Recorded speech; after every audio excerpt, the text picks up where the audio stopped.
everyone, I am up and about and I need to be in my happy place. So I am going to do some baking.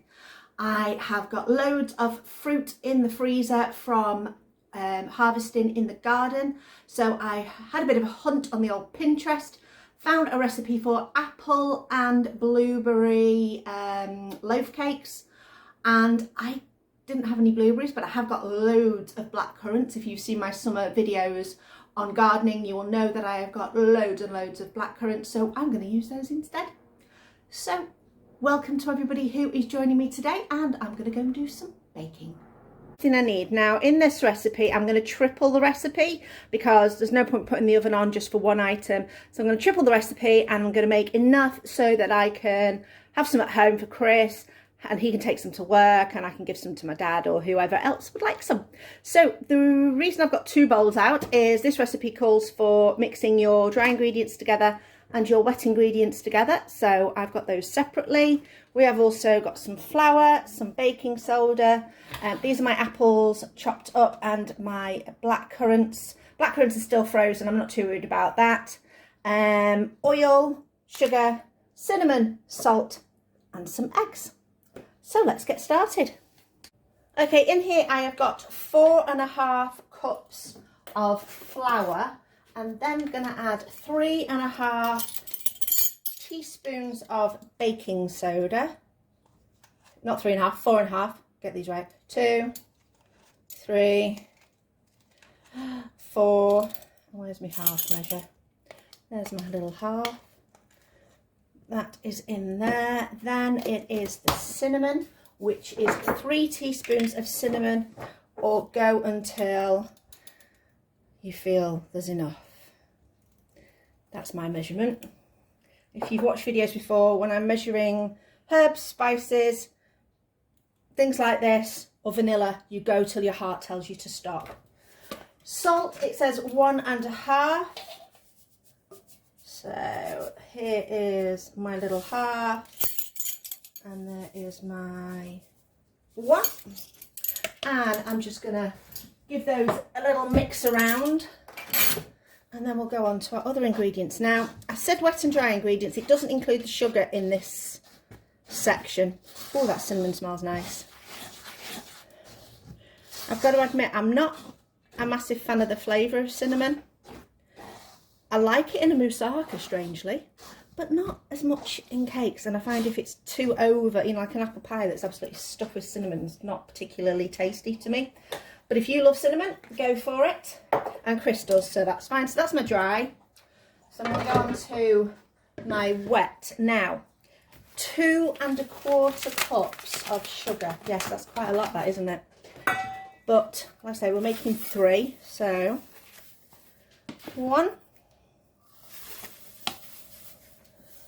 2, and I need to find my 1/4 cup measure.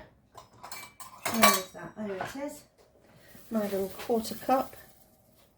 2.25 of sugar. Tidy up as you go. Makes life a lot easier. And then we are going in with 6 tablespoons of oil. Now I've got my big bottle out just in case I need to refill up, but I find using one of these is so much easier. So 1, 2, 3, 4, 5, 6. Right, that's all the teaspoon measurements done, so that's all in the sink. And then we are on to 3 eggs.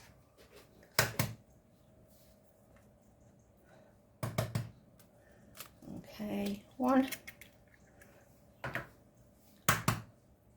2, and the last one. There we go, no shelling this time, that's good. So that's the eggs done, and now all we've got to do is give this a mix. And I think I'm going to go in with a whisk and give this a good mix up.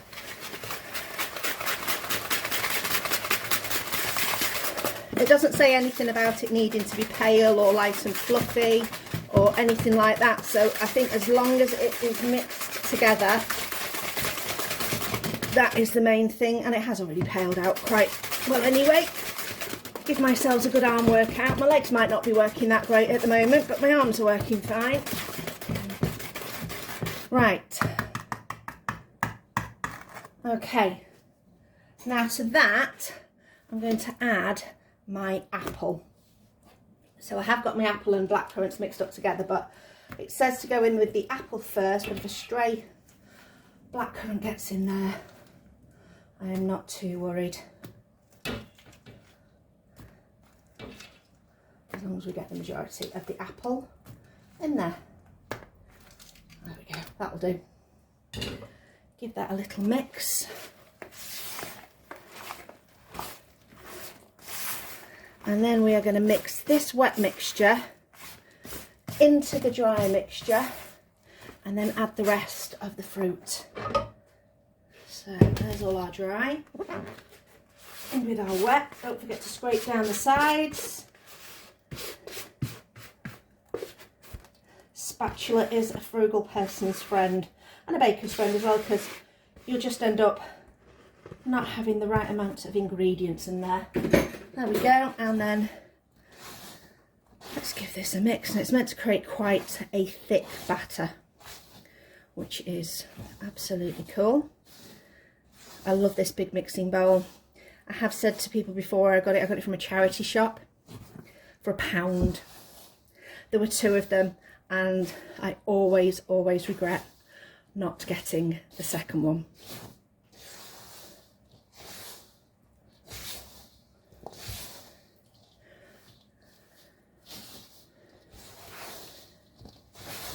There we go. You don't want to watch me mixing all the time, but I'm just going to carry on until this all gets together.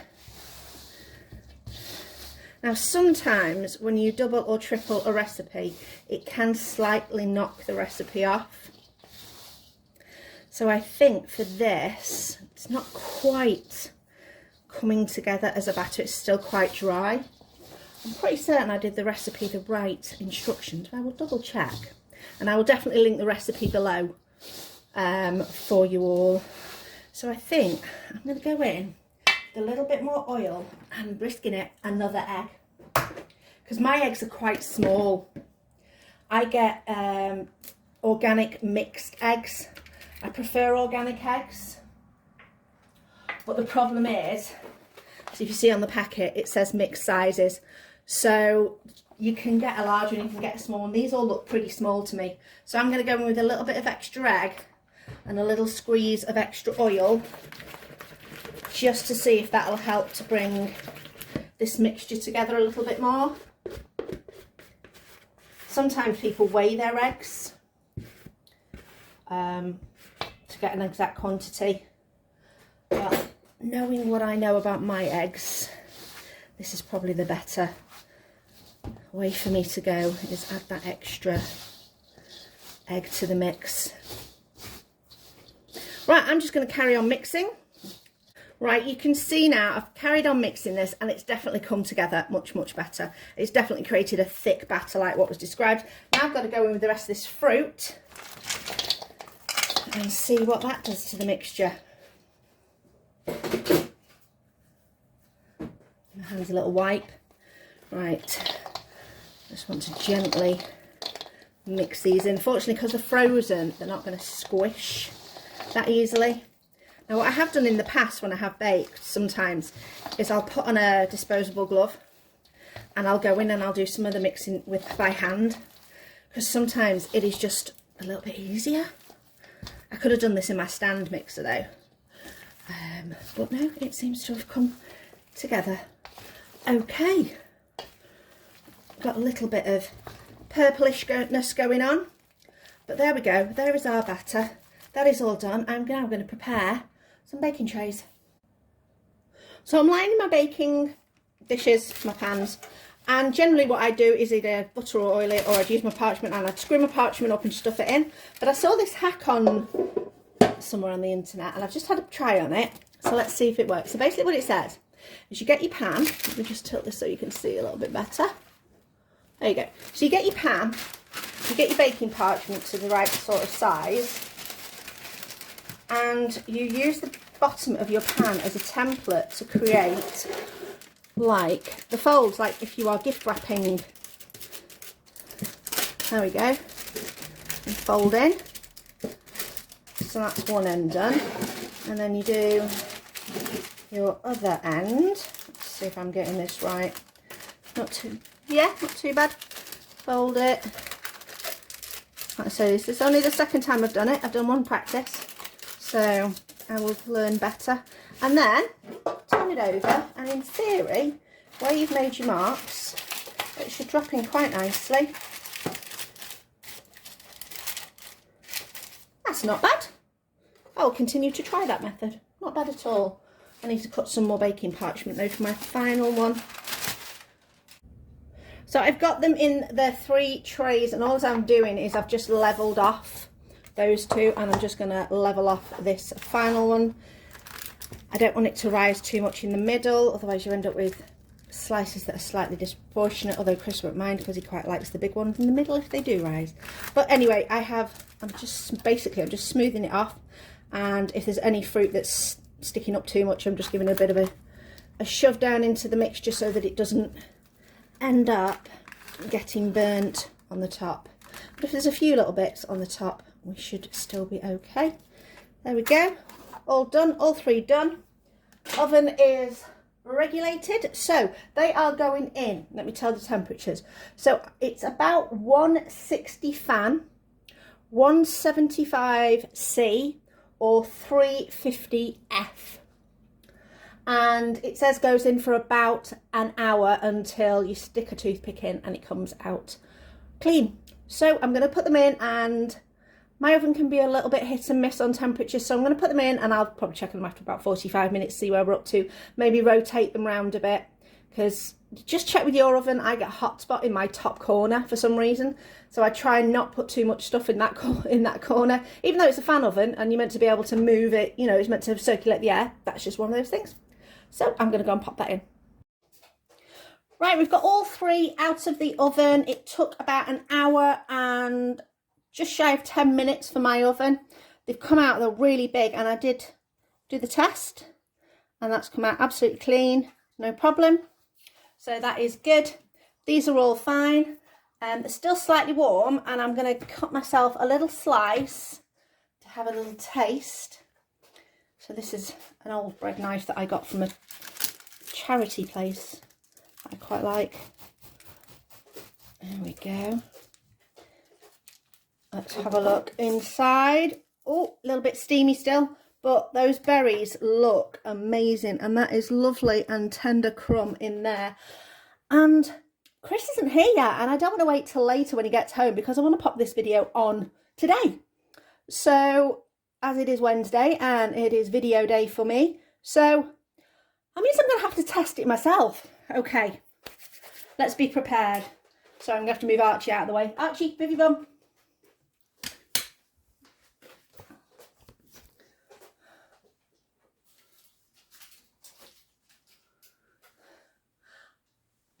Okay, I've got a slice. Doesn't smell too cinnamony, if that is even a word, cinnamon, but it looks delicious. It's nice and dark. I wonder if this would be quite nice, I would imagine, with if you did a golden sugar or a light brown sugar. Anyway, let's have a try.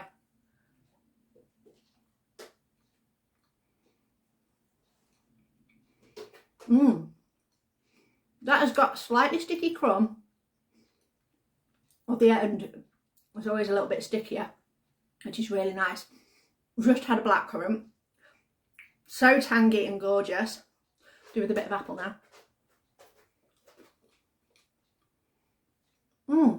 That is really good.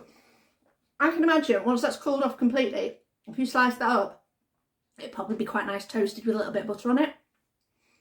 That is really quite good. Considering I'm not a cakey person, love making them, as you know. Don't eat them that often, but no, I enjoyed that. That is really nice. Let me know in the comments below what you think. Is this something that you'd make? Definitely go for the blackcurrant substitution for the blueberries. You know, use what you've got. It's like I say, in the recipe it said blueberries, and it even mentioned cranberries. So as long as you've got some nice tart berry I think, in there, just to balance those flavours out. Absolutely delicious. Thank you for watching. You know the usual, liking and subscribing. I really appreciate you. I'm hoping, just to let you know, I'm up to about 700 and just shy of 40 subscribers, which is fantastic and amazing. Obviously, I'm on different websites and groups and things, and we all talk about what we'd like to achieve, and 1,000 subscribers is obviously the main one you want to achieve. You know, you get your first 100, then it's a 500. Now we're aiming for 1,000. And I was thinking, if I got 1,000, I might do some kind of prize draw, giveaway, something. Let me know what you think in the comments, and I will see you next time.